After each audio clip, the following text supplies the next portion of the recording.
संगति अति प्यारी, राम कथा के तेई अधिकारी। तो भगवान की कथा का वही अधिकारी हो जो सरल हो, जिनके अंदर अनुराग हो। बिलहि न रामई बिन अनुरागा, ये कथा बिना अनुराग के आपको प्राप्त होने वाली नहीं है। यानी हम आपके घर आए तो ये आपका अनुराग था कि आप यहाँ पूजन कराए हैं। लेकिन कैसा बात भया, बात भाई बाद आपने निवेदन किया, फिर आपके घर आए। कहते हैं कि ये भगवान श्री सत्यनारायण की जो कथा है, ये जीवन में सुख और संतोष और धैर्य को प्रदान करते हैं। यानी सत्य जो है सदैव आदमी को आत्मविश्वास को मजबूत करता है। बोले कैसे? बोले डरता तो वही है जो पाप के मार्ग पर चलता है, जो स्वार्थ के मार्ग पर चलता है, जो ईर्षा के मार्ग पर चलता है, जो निंदा के मार्ग पर चलता है, वही भयवान होता है। और भय से मुक्त कौन होता है? भले लाख ठोकर लगे लेकिन सत्य को जो न खोए वो कभी जो नहीं डरता, वो ततरा के खड़ा रहता है। महाराज मैंने कोई गलत नहीं किया तो डरूं क्यों? मैं तो सत्य बोल रहा हूँ और सत्य को कौन सी अच्छा नहीं डरूंगा। भाई भाई तो वही रहता है जो चोरी करे, जो ईर्षा करे, जो इधर का उधर करे, वही डरेगा ना। तो भगवान के पास वही व्यक्ति डरता है आने में जो महान पापी हो। वो भगवान की कथा सुनने से डरता है, बात खराब होता है। कहते यही एक कलयुग का, ये साधारण कथा नहीं है। कोई आप पुराण भागवत रात कथा सुनोगे तो 9 दिन 10 दिन लगेगा, लेकिन यह स्कंद पुराण की कथा रेवाखंड से जो लिया गया है, ये आपके यथाशक्ति यथादिन के समय अनुसार ब्राह्मण द्वारा श्रवण करके आप पुराण के फल को प्राप्त किया जा सकता है। यह हमारे महर्षियों और ऋषियों की बड़ी हमारे ऊपर भाग्य है कि ऐसे ग्रंथ का श्रवण करने का लाभ प्राप्त होता है। कहते हैं महाराज, तो एक था एक बार दैवी सारणी हुए भगवान श्री व्यास महाराज जी का, जहाँ गंगा रूपी कथा प्रवाहित हो रही थी। उसी समय कलिकाल कलियुग रूपी जीव मनुष्यों के स्वर्गादि ऋषियों के द्वारा दुखों को देखा। स्वर्गादि ऋषियों ने देखा कि कलियुग के प्राणियों को महान दुख है। कोई रोग से व्यतीत है, कोई स्वार्थ से व्यतीत है, कोई काम से व्यतीत है, कोई क्रोध से व्यतीत है। और सबसे बड़ा तो कलियुग की प्राणियों का रोग क्या है? निवास निज कर दूती,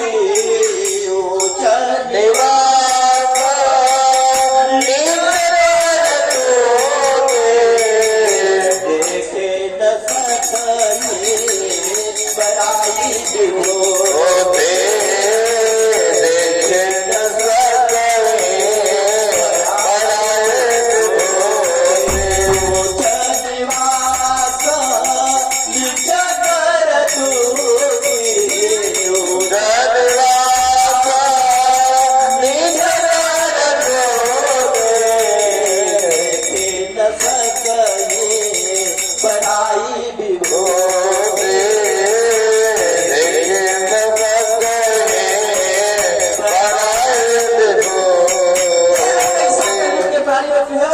सबको लग गया है। ऐसा कोई इस रोग से वंचित नहीं है जो बचा हो। बोले प्रभु ये रोग सबको लगा है, लेकिन ये रोग उसी को असर करेगा जिसको माता पिता के चरणों से प्रेम न हो, उस पर ज्यादा ये लागू होगा। समझ रहे ना? ये स्वार्थ का रोग जो है महाराज, ये उसी व्यक्ति को लागू होगा जिसके अंदर परमात्मा का प्रेम नहीं होगा। सब सारे कलियुग के प्राणियों की दशा देखकर नए मिसाल में स्वर्गादि शिक्षा से या कुछ का इमाम बोले क्यों इतना व्याकुल हो? क्या बात इतना घबराई क्यों? कहा घबराई इसलिए मैं हूँ कि कलियुग के प्राणी नाना प्रकार से पाप से युक्त होकर पाप योनि में जन्म लेकर महान दुख को प्राप्त है। एक सकाई नहीं की थी। एक मनुष्य की निंदा कर रहा है, एक मनुष्य से आगे बढ़ने के लिए गर्दन तक काटते रहे महाराज। पाप करने में तरीक नहीं करते उनको। एक अच्छे महासूर पापी बीमारी पड़ी हुई है महाराज। किसी को भगवान का भय नहीं है, किसी को माता पिता का भय नहीं है, किसी को देवताओं का भय नहीं, किसी को ब्राह्मणों का भय नहीं है, किसी को संत महात्माओं का भय नहीं है। सब निर्भय होकर पाप कर रहे हैं महाराज। सारी पृथ्वी त्राहिमाम रखी हुई है। इतना जब विनती सुने ना व्यास महाराज जी, तो व्यास महाराज ने कहा आप लोग चिंता मत करिए, जाकर संध्या वंदन करके आइए। और जब संध्या बंदन करके आए तो उसी समय त्रिकालदर्शी श्री सुत पौराणिक ऋषि जी का आगमन हुआ। श्री सुत जी से विनती किए। सुत जी ने कहा आप लोग चिंता मत करो, एकदा देवर्षि नारद मृत्यु लोके मुपागत। एक बार देवर्षि नारद जी ने मृत्यु लोक पर गए और वहां के प्राणियों की ये दशाओं को देखकर बड़ा व्यथित हुए और भगवान देवर्षि नारद जी तुरंत मन में विचार किए कि इन दुख का निवारण करना हमारा परम कर्तव्य है, क्योंकि मैं ब्रह्मा का हमारा पुत्र हूँ और ब्रह्मा के पुत्र के नाते सारी पृथ्वी के जीव हमारे पुत्र हैं और पिता अपने पुत्र को दुखी नहीं करता, अभी नहीं देख सकता। तुरंत भगवान ने एक भार कर बीड़ा, एक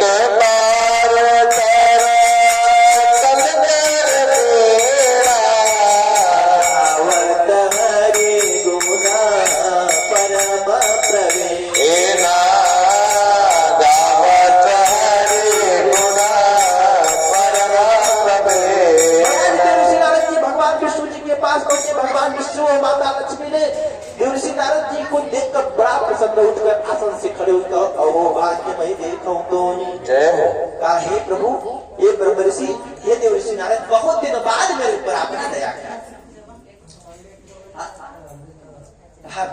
वंश के ब्राह्मणों का आशीर्वाद मेरे ऊपर बहुत है, लेकिन आज आपने मुझे ऊपर बहुत विशेष आशीर्वाद किया कितने दिन बाद आए। देवर्षि नारद जी जान के प्रभु बड़े प्रसन्न है। आपको एक बात बताइए, जब किसी को डांटना हो ना, व्यवहारिक बात करना हो, ध्यान से सुनिए माता है भले सब, जब आपको किसी को डांटना है ना, पहले उसका खूब सम्मान करिए। कितना सम्मान करिए, उसे खूब अच्छे से प्रेम से मधुर वचन बोलकर बैठाइए, आइए बैठिए, खूब बढ़िया बढ़िया खिलाइए, इतना प्रेम करिए ना, जब जान लीजिए कि मेरे प्रेम के वशीभूत हो गया, फिर डांटना शुरू कर दीजिए महाराज, खूब डांटिए। भगवान शंकर ने ऐसे किया था, पहले मैया को खूब लाड लड़ाया, खूब बैठाया और जब जान गए कि माँ पार्वती एकदम प्रसन्न है तो डांटा, ए आपको नहीं करना चाहिए, फिर आपने किया, मेरे प्रभु ने संशय किया। माता पार्वती प्रभु मैं क्या नहीं थी ना, मैं जान नहीं पाई, तो इसीलिए जब भी व्यवहारिक में आपको डांटना है तो पहले उसे खूब प्रेम करिए। डायरेक्ट डांटेंगे तो द्वार छोड़कर घर छोड़कर भाग जाएगा महाराज। द्वार पर आए हुए व्यक्ति को तुरंत डांटना शुरू करेगा तो द्वार छोड़कर भाग जाएगा। तो यहाँ भगवान को ज्यादा देवर्षि नारद जी बड़े प्रसन्न मुद्रा में है। तुरंत कहा सो तुम जानो अंतरयामी, सो तुम जानो अंतरयामी, गुण बहु मोरा मनोरथ स्वामी, तुम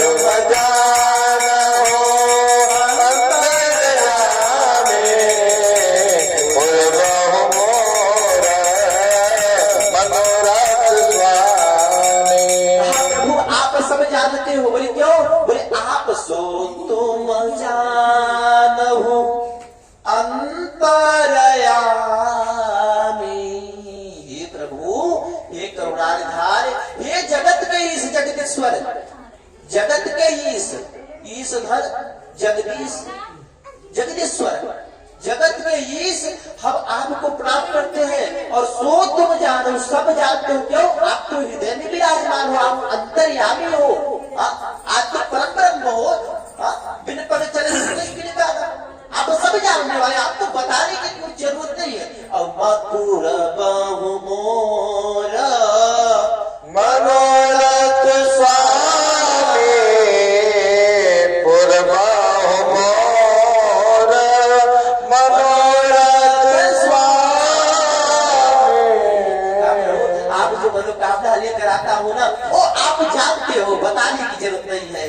क्यों? क्योंकि आप अंतर्यामी हो। बस वही मनोकामना पूरी कर दो। बोले मनोकामना क्या हो? धर्म सम्मत हो।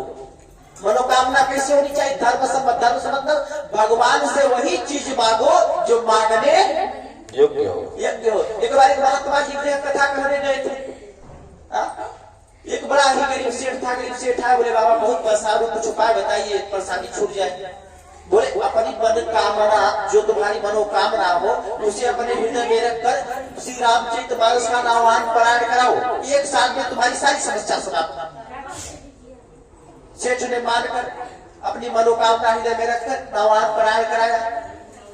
1 साल पूरा बीत गया। दूसरे साल सहयोग से फिर बाबा जी वही कथा बाजने पहुंच गए। पकड़ा बाबा जी को शाम को कथा के बाद। बोला बाबा जी, बोले क्या हुआ? बोले तेरी मनोकामना पूर्ण नहीं भया। बोले क्यों नहीं भया? बोले आपने कहा था कि रामचरितमानस का नामवान पारायण कराना तुम्हारी मनोकामना पूर्ण हो गई, लेकिन महाराज मेरी मनोकामना पूर्ण नहीं भया। बोले तुम्हारी मनोकामना क्या थी? बोले मेरी मनोकामना थी कि मेरे भाई का नाश हो जाए, बल्कि मेरा भाई बढ़ गया और मैं पीछे हो गया। महात्मा जी ने कहा तुम्हारी मनोकामना कभी पूर्ण होने वाली क्यों नहीं है? बोले भगवान से धर्म सम्मत मनोकामनाएं रखी जाती है, धर्म सम्मत मांगा जाता है, जो धर्म के सम्मत के अनुसार हो। ये भाई का नाश होना कोई धर्म सम्मत है? अरे तुम्हारा खुद ही नाश हो जाएगा, भाई का नाश हो जाएगा। भगवान किसी का नाश नहीं करते महाराज, भगवान तो सिर्फ भक्त के अहंकार मद लोभ का नाश करते हैं। भगवान जब जान जाते हैं मेरे भक्ति के अंदर अहंकार है ना, तो भगवान का जाने कौन कौन से रूप में आकर आपके अहंकार की प्रवृत्ति को नष्ट करके आपके अंदर भक्ति का जोत जला दिया करते हैं। ये भगवान है महाराज। भगवान अपने भक्त से बहुत प्रेम करते हैं, इतना प्रेम करते हैं। दूध देखे हो आप लोग? दूध देखे हो ना? दूध जब ग्वाल दूहता है तो दूध में क्या मिलाता है? पानी, जल मिलाता है ना। अब दूध और पानी का प्रेम देखिए कितना आपसी प्रेम है महाराज। दूध में जब जल मिलता है तो दूध कहता है आ जाओ मित्र, आ जाओ, आज मैं तुम्हें अपना रूप दूंगा। दूध में जल मिलने के बाद जल सफेद हो जाता है। आज मैं तुम्हें अपना स्वरूप दूंगा और गुण भी दूंगा और टेस्ट भी दूंगा, स्वाद भी दूंगा, और अपना रूप गुण स्वभाव देकर अपने मूल्य के साथ बाजार में मुझे बिकवा भी दूंगा। विचार करिए महाराज, ये प्रेम है। अब दूध को बाजार में बेच गया और खरीदने वाले पानी को भी दूध के मूल्य में खरीद लिए, और जब सिगड़ी पर चढ़ा दिए, गैस पर चढ़ा दिए, तो जब जलने लगता है दूध ना, तो सबसे पहले कौन जलता है? कहता है मित्र तुमने मुझे अपना गुण दिया, तुमने मुझे अपना स्वभाव दिया, तुमने अपना मुझे स्वाद दिया, और यहाँ तक कि अपने मूल्य को देखकर बाजार में हमें बेचवा दिया। इसलिए हे मित्र तुम घबराओ मत, तुझे नहीं जलने दूंगा, पहले मैं जलूंगा। पानी पहले जलना प्रारंभ करता है, और जब पानी जलने लगता है महाराज ना, तो दूध घबराने लगता है, चटपटाने लगता है। कहता मित्र घबराओ मत, जब तक मैं हूं तुम्हें मिट्टी नहीं दूंगा। दूध बार बार चूल्हे को बुताने के लिए उठना कर ऊपर आता है,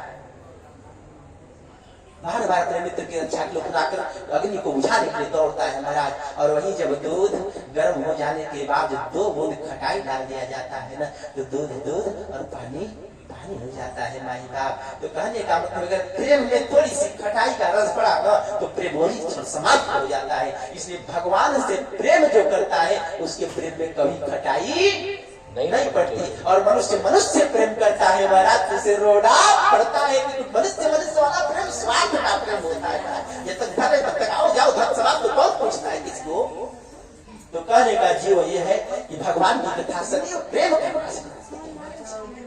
आज इधर भगवान ने सब प्रकार से भगवान श्री देवसीनाथ जी को सत्यनारायण भगवान की कथा की विधि विधानों को बताया।